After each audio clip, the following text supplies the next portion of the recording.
Assalamualaikum warahmatullahi wabarakatuh.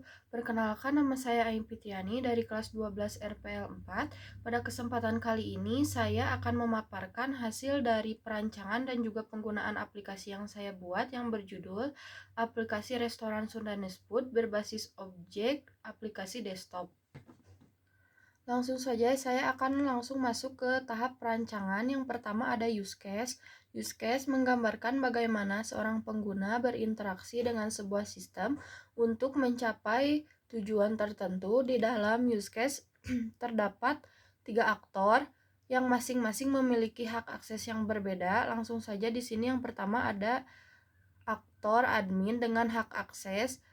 Admin bisa melakukan login dan juga logout, kemudian bisa kelola data pengguna, mengatur user, dan juga melihat aktivitas. Yang kedua ada aktor kasir, bisa melakukan login dan juga logout, kemudian melakukan transaksi, melihat catatan transaksi, kelola data pelanggan, dan juga mengecek status meja. Yang terakhir ada manajer bisa melakukan login dan juga logout, kemudian bisa mengelola data meja, kelola data menu, melihat aktivitas, lihat laporan transaksi ya, dan yang terakhir bisa melihat laporan pendapatan.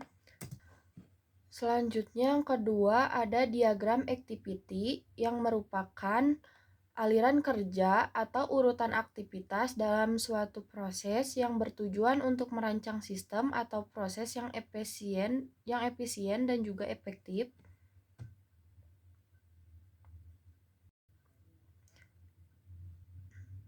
Kemudian yang pertama ada aktivitas manajer. Manajer di sini bisa melakukan login dan sistem akan menampilkan dashboard manajer. Setelah itu manajer bisa langsung mengolah data, sistem menampilkan from meja dan from menu. Kemudian manajer bisa melihat aktivitas dan sistem akan menampilkan log aktivitas. Manajer melihat laporan pendapatan, sistem akan menampilkan laporan pendapatan. Kemudian manajer bisa melihat laporan transaksi, sistem akan menampilkan laporan transaksi, dan yang terakhir manajer bisa logout. Yang kedua ada aktivitas dari admin. Admin bisa langsung login dan sistem akan menampilkan dashboard. Admin bisa mengolah data pegawai dan juga pengguna, kemudian sistem akan menampilkan prompt pegawai dan juga prompt pengguna. Admin bisa melihat aktivitas, kemudian sistem akan menampilkan log aktivitas. Setelah itu admin bisa langsung logout. Yang terakhir ada aktivitas dari kasir. Kasir bisa langsung melakukan login, kemudian sistem menampilkan dashboard admin. Kasir mengelola transaksi, sistem akan menampilkan transaksi. Kasir mengelola catatan transaksi, sistem menampilkan catatan transaksi. Kemudian ada kasir bisa melakukan transaksi, pelanggan akan memesan, kemudian kasir akan mengecek nota dan sistem akan menampilkan nota. Kemudian kasir menerima pembayaran, pelanggan akan membayar dan juga pelanggan akan menerima nota. Setelah itu kasir bisa langsung logout. Selanjutnya di sini ada UML dari diagram kelas yang digunakan untuk menggambarkan atribut dan juga metode untuk membantu pemahaman struktur perencanaan dan permodelan perangkat lunak. Di sini terdapat beberapa tabel, di antaranya yang pertama ada tabel menu dengan atribut ID menu, nama menu, jenis, harga, stok, dan juga ID pegawai. Di sampingnya terdapat tipe data dan di bawahnya terdapat metode. Ada metode insert data, update data, dan juga delete data. Kemudian selanjutnya di sini terdapat tabel detail transaksi. Di dalamnya terdapat atribut, tipe data, dan juga metode. Begitu pula dengan tabel transaksi, pelanggan, pengguna, pegawai, log aktivitas, dan juga meja sama seperti sebelumnya. Selanjutnya di sini ada IRD yang berfungsi untuk memodelkan struktur dan hubungan antar data yang relatif kompleks. Di dalam IRD ini terdapat 3 komponen utama, diantaranya ada entitas, relasi, dan juga atribut. Di sini ada entitas pelanggan dengan atribut ID pelanggan, nama pelanggan, jenis kelamin, nomor HP, alamat. Kemudian di sini juga terdapat beberapa entitas seperti transaksi, meja, detail transaksi, menu, pengguna, pegawai, dan juga log aktivitas yang di dalamnya terdapat atribut sama seperti sebelumnya. Bisa langsung dilihat. Kemudian di sini terdapat yang namanya kardinalitas. Yang pertama ada kardinalitas pelanggan melakukan transaksi dengan kardinalitas one to many. Transaksi mempunyai detail transaksi dengan kardinalitas many to many. Transaksi mencatat meja dengan kardinalitas many to many. Log aktivitas melihat pegawai dengan kardinalitas many to one. Mohon maaf, di sini seharusnya melihat bukan melakukan. Selanjutnya pegawai mencatat pesanan transaksi dengan kardinalitas one to many. Pegawai login dengan pengguna dengan kardinalitas one to one. Kemudian ada detail transaksi mengambil menu dengan kardinalitas many to one. Selanjutnya di sini ada DFD atau data flow diagram, adalah diagram visual yang menunjukkan bagaimana data mengalir dalam suatu sistem informasi dengan simbol-simbol grafis. DFD menggambarkan entitas, aliran data, penyimpanan data, dan proses-proses yang memanipulasi data. Simbol yang saya gunakan menurut Jordan DeMarco. Yang pertama di sini ada DFD level 0. Yang pertama ada entitas admin. Dari admin ke sistem memasukkan data pengguna. Dari sistem ke admin menampilkan data log aktivitas.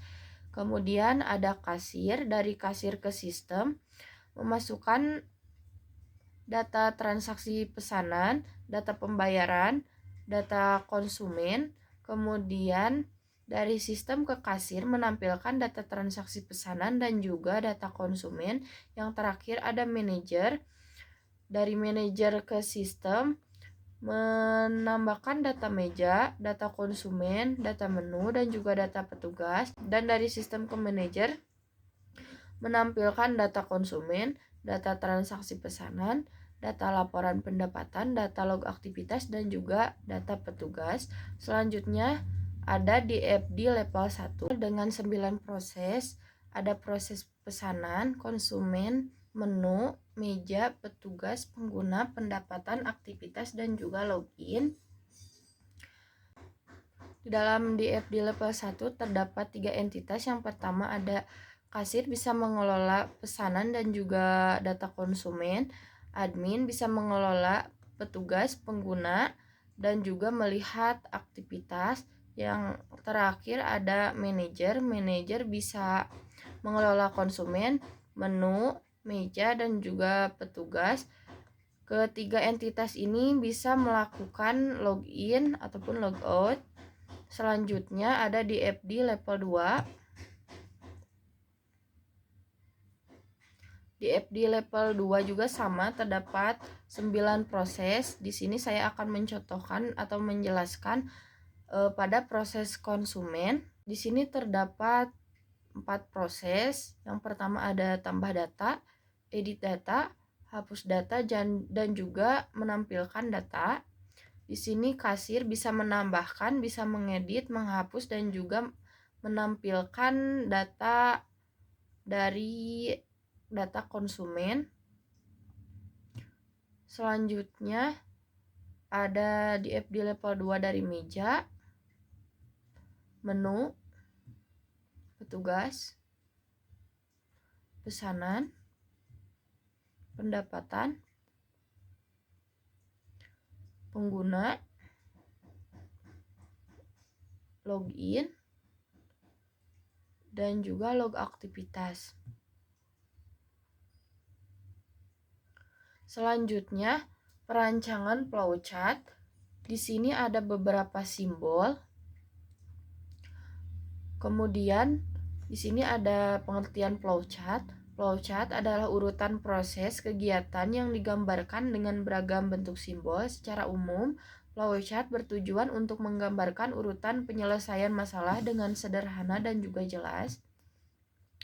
Yang pertama di sini ada aktivitas manager. Di sini saya akan menjelaskan aktivitas admin. Yang pertama, admin bisa langsung start, kemudian login dan memasukkan username dan juga password. Jika password yang dimasukkan salah, akan ada verifikasi password yang dimasukkan salah, kemudian akan kembali ke halaman login. Selanjutnya, admin harus memasukkan password yang benar. Jika benar, akan melanjutkan ke dashboard admin. Selanjutnya, admin bisa langsung mengelola data pegawai, kemudian bisa melihat data pegawai. Admin bisa mengelola data pengguna, kemudian bisa melihat data pengguna. Mohon maaf, seharusnya di sini bukan lihat data pegawai, tetapi lihat data pengguna. Selanjutnya di sini admin bisa melihat aktivitas, kemudian bisa menampilkan aktivitas. Selanjutnya yang terakhir, admin bisa logout dan proses pun selesai. Yang terakhir di sini ada flowchart aktivitas manager.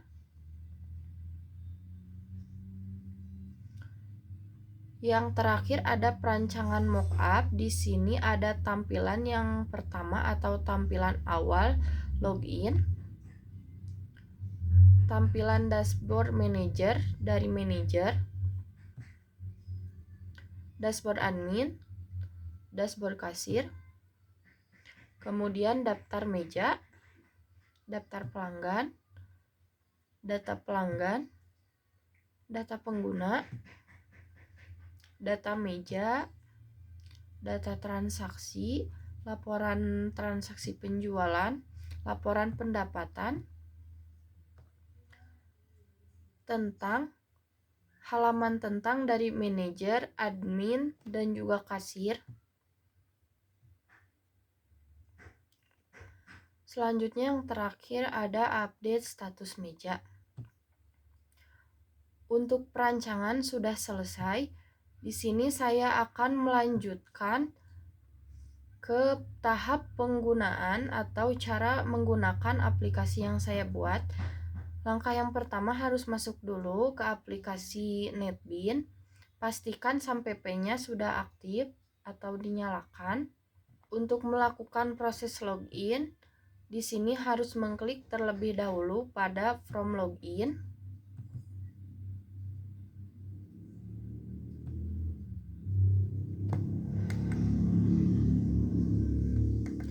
Klik kanan, lalu Run File.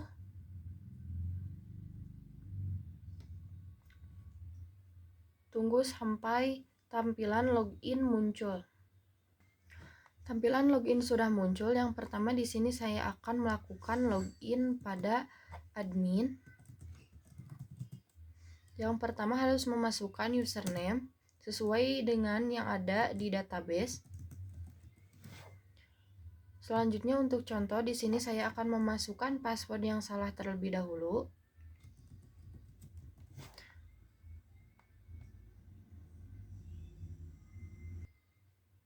Jika password yang dimasukkan salah, akan ada verifikasi, periksa kembali username dan password Anda. Selanjutnya, masukkan password yang benar. Kemudian klik button login untuk masuk ke halaman dashboard. Pertama di sini ada dashboard. Terdapat ucapan selamat datang di restoran Sundanese Food. Kemudian di sini ada username yang tadi dimasukkan, kemudian ada ID dari pegawai atau pengguna.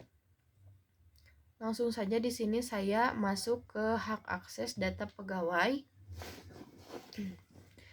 Di sini terdapat 4 CRUD, bisa menambah, bisa menyimpan, mengedit, dan juga menghapus. Untuk contoh di sini saya akan memasukkan data pegawai yang baru.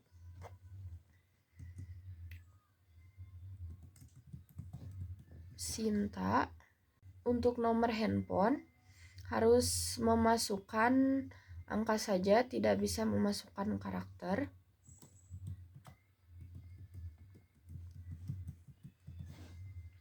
Selanjutnya pilih jenis kelamin, pilih jabatan. Yang terakhir ada alamat.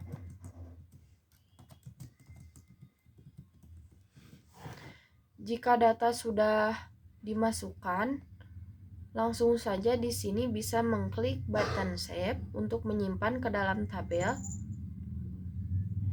dan akan ada verifikasi data berhasil disimpan. Di sini data sudah berhasil masuk. Sinta dengan ID pegawai PG006.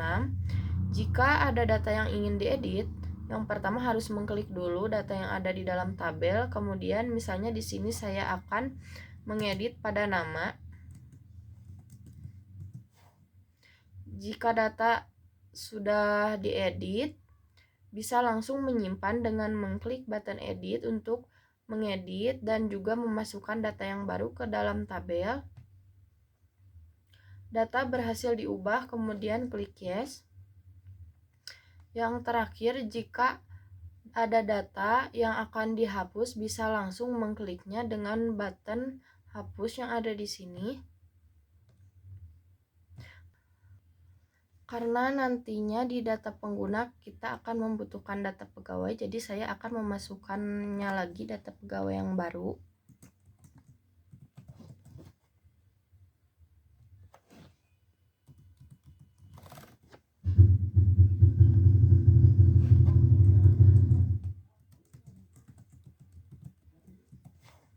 Kemudian simpan. Untuk data pegawai sudah saya jelaskan, langsung saja saya akan masuk ke data pengguna.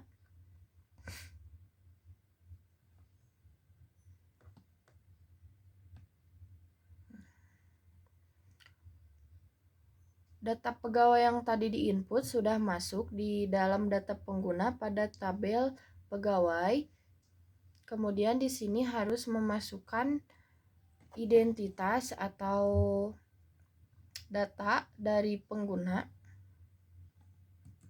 Yang pertama harus memasukkan username.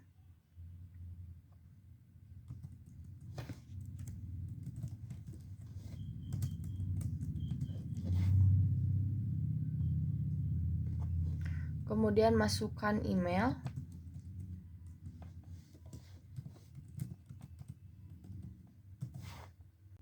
Selanjutnya password. Untuk jabatan, pastikan jabatan yang dipilih sama seperti di data pegawai, dikarenakan tadi di data pegawai saya memilih Sinta ini sebagai manajer, jadi di sini juga saya harus memilih sebagai manajer. Untuk ID pegawai sudah otomatis masuk PG006. Kemudian di sini ada pilih aktif. Aktif ini terdapat 1 dan juga 0, yang dimana 1 ini berarti pengguna Sinta masih bekerja, dan juga untuk 0 berarti pengguna sudah tidak bekerja. Di sini saya memasukkan aktif 1 karena Sinta masih bekerja. Jika sudah, klik button save. Kemudian akan ada verifikasi data berhasil disimpan. Di sini data berhasil disimpan dan masuk ke tabel pengguna. Sama seperti sebelumnya, jika ingin mengedit dan juga menghapus, bisa langsung melakukan dengan klik terlebih dahulu data yang ada di tabel, kemudian klik button edit ataupun hapus. Selanjutnya saya akan masuk ke log aktivitas pengguna. Untuk log aktivitas pengguna tidak bisa melakukan CRUD apapun, di sini hanya bisa melihat saja. Dan yang terakhir ada hak akses tentang. Di sini terdapat deskripsi singkat, kemudian ada kontak atau media sosial yang bisa dihubungi jika ada kendala. Kemudian yang terakhir, jika akan logout, admin harus mengklik 2 kali. Yang pertama akan kembali ke halaman dashboard, dan yang terakhir akan kembali ke tampilan login. Yang kedua, saya akan login sebagai manajer.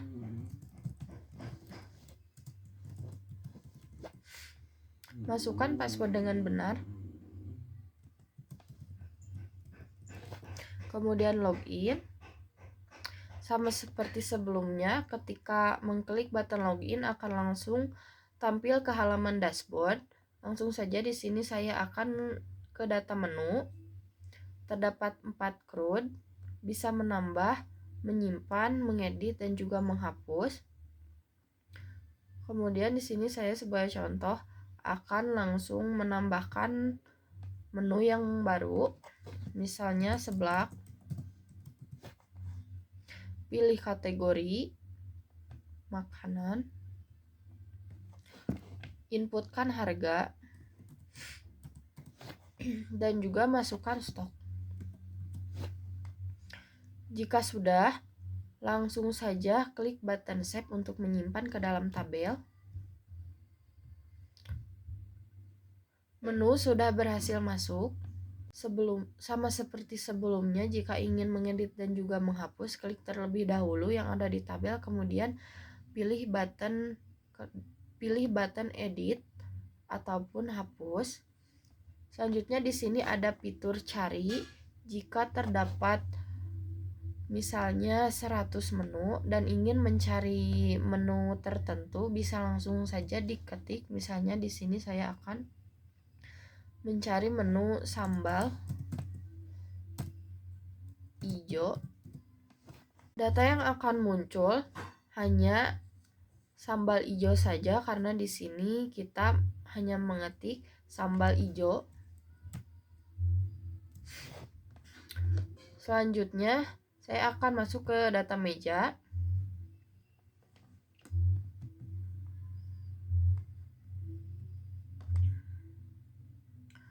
Untuk data meja juga sama, terdapat 4 CRUD.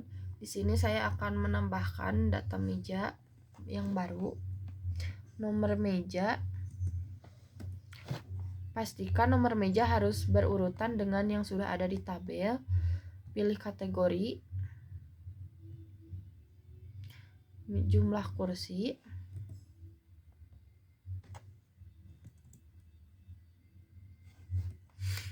Kemudian pilih status.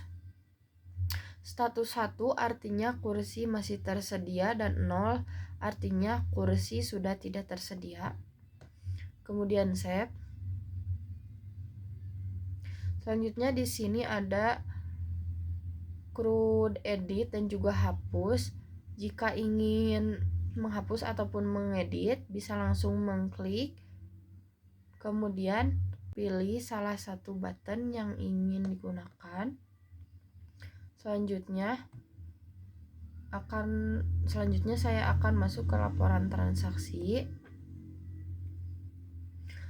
Jika ingin melihat transaksi di tanggal tertentu, di sini bisa langsung mengklik icon kalender. Di sini saya akan melihat pada bulan Februari.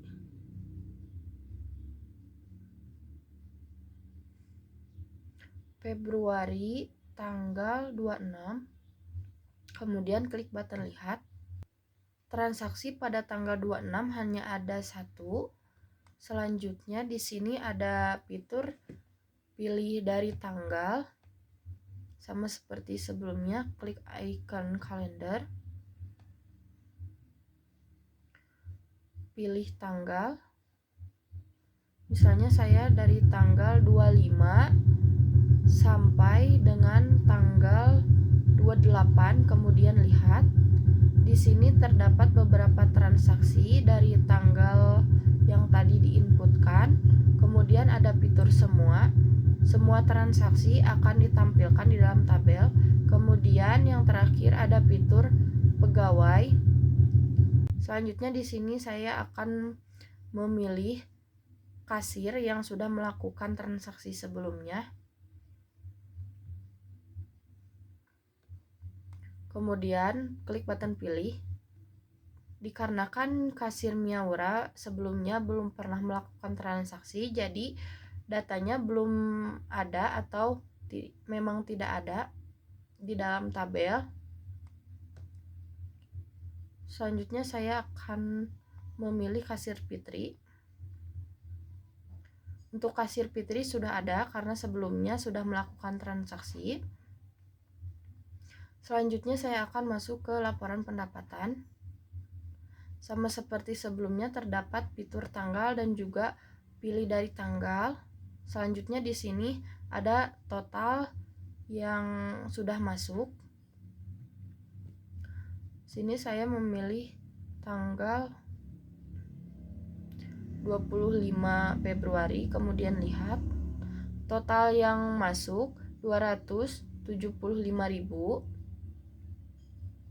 Kemudian dari tanggal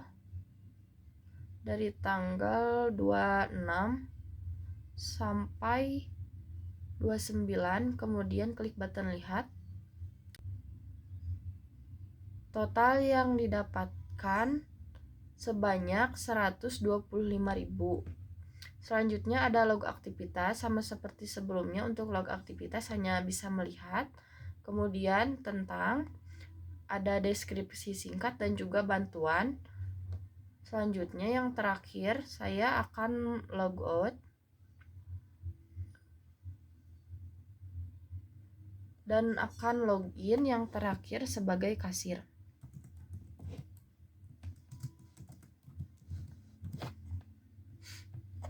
Masukkan password dengan benar, kemudian login. Oh maaf, saya salah memasukkan password.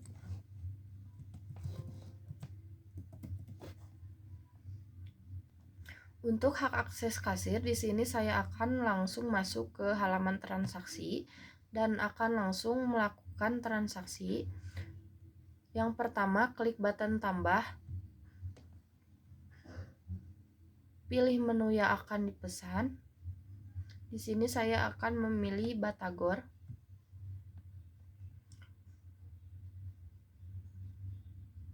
Masukkan meja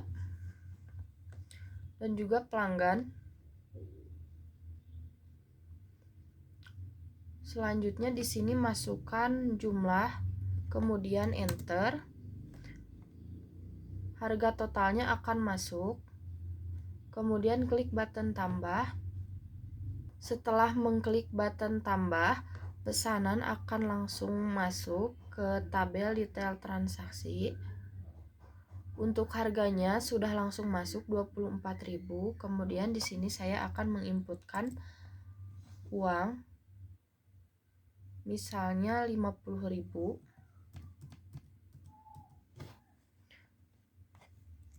Enter.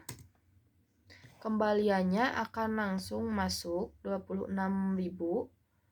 Selanjutnya proses. Yang terakhir untuk mencetak nota, di sini klik button cetak. Masukkan ID transaksi yang barusan sudah dilakukan, TR022. Kemudian klik OK. Tunggu sampai nota muncul.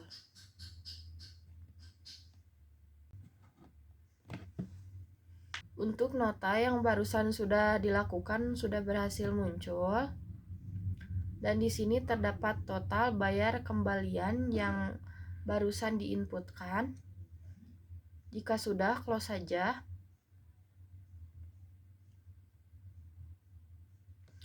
Selanjutnya di sini saya akan langsung masuk ke catatan transaksi. Di catatan transaksi hanya bisa melihat transaksi yang sudah dilakukan. Langsung saja klik button lihat. Transaksi yang sudah dilakukan sudah berhasil masuk ke dalam tabel. Selanjutnya di sini ada hak akses data pelanggan.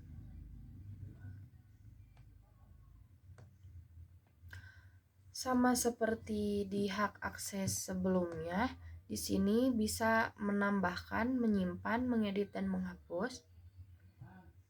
Langsung saja di sini saya akan mencontohkan memasukkan data pelanggan yang baru.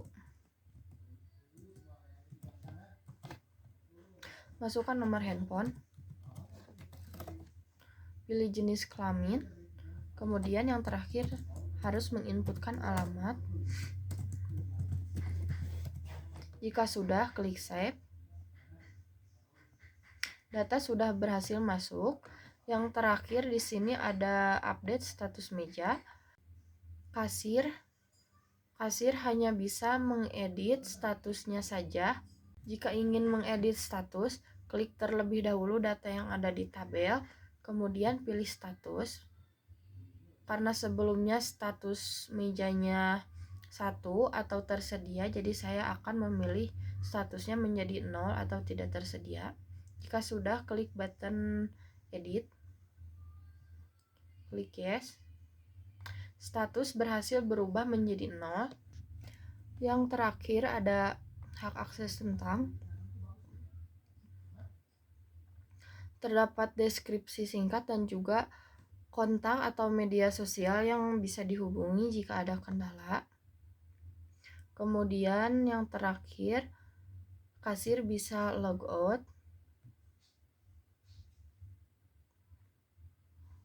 Untuk perancangan dan juga penggunaan aplikasi sudah saya jelaskan. Mohon maaf apabila ada kesalahan. Wabillahi taufiq wal hidayah. Wassalamualaikum warahmatullahi wabarakatuh.